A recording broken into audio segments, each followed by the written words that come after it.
fact that I'm working from home allows Christina to help in different ways, and I teach her to different section or parts of the operation.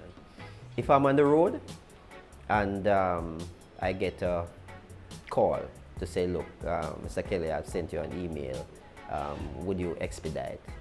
I would call, if she's here, I said, look, go on the computer and look up this particular email. Open it and ask for certain specification. Like I'm working with my father, he called me and said I will open his emails.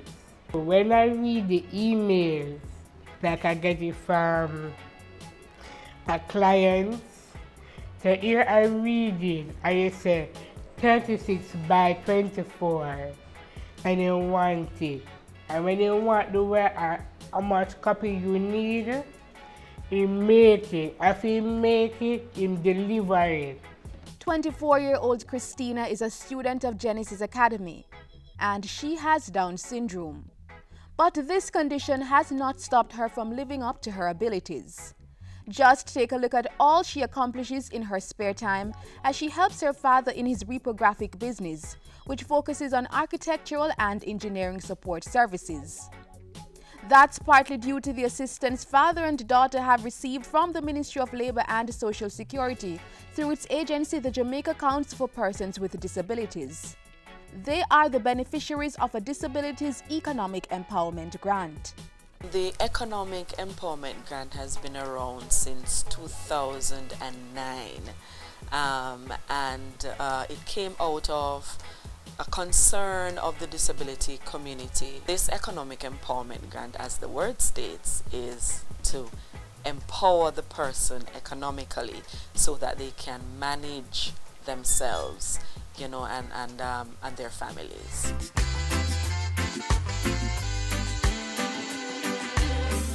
Many families have benefited from the grant, and to reach even more, government has increased its budgetary allocation from $15 to $17 million annually starting in the 2015-2016 fiscal year. $10 million of that will go directly towards offering grants to persons with disabilities, and the remaining $7 million will fund the purchase of assistive aid devices. A person applies for the grant, and the application is reviewed here at the Jamaica Council for Persons with Disabilities, and it is taken to a subcommittee of the National Advisory Board on Disabilities, and that subcommittee reviews the application based on a social report that would have been done by a social worker of the JCPD who would have visited the site that the business is supposed to be taking place, visited the home, do a socio-economic assessment of the individual with disabilities to see their capability of managing the project. To begin the application process, you should have a business plan or already be operating a business, like the Kellys who needed the grant for their business after a fire burned down their previous establishment, forcing them to move the business to their home. I came to know about the empowerment grant based on a previous support I got from the foundation. So having learned, I went physically and got an application, fill the application out, state what if I am successful, what I would be doing with the grant.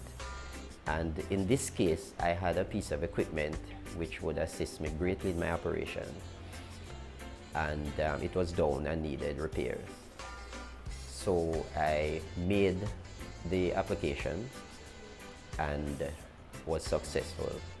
As in the case of Christina, a parent of a child with a disability who is also working in their business can apply for this grant.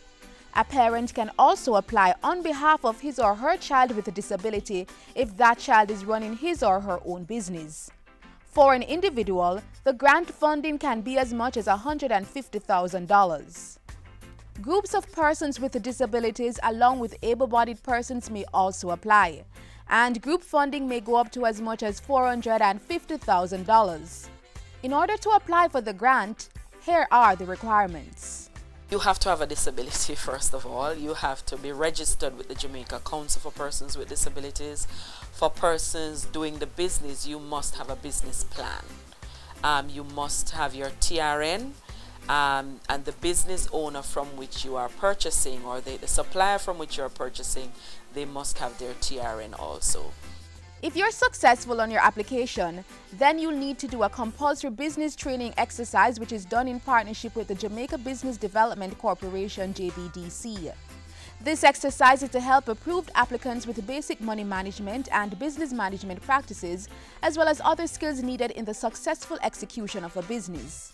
So after they have gone through this training, then they can begin their project. And the social workers of the JCPD right across the island does follow up to ensure that the project is going well. We encourage the persons in a group or individuals to register their business after a while. You know, the business is going well after the training and all of that, and they should register the business. They're also encouraged to ensure that they are contributing to the national insurance scheme so that when they retire, they can benefit.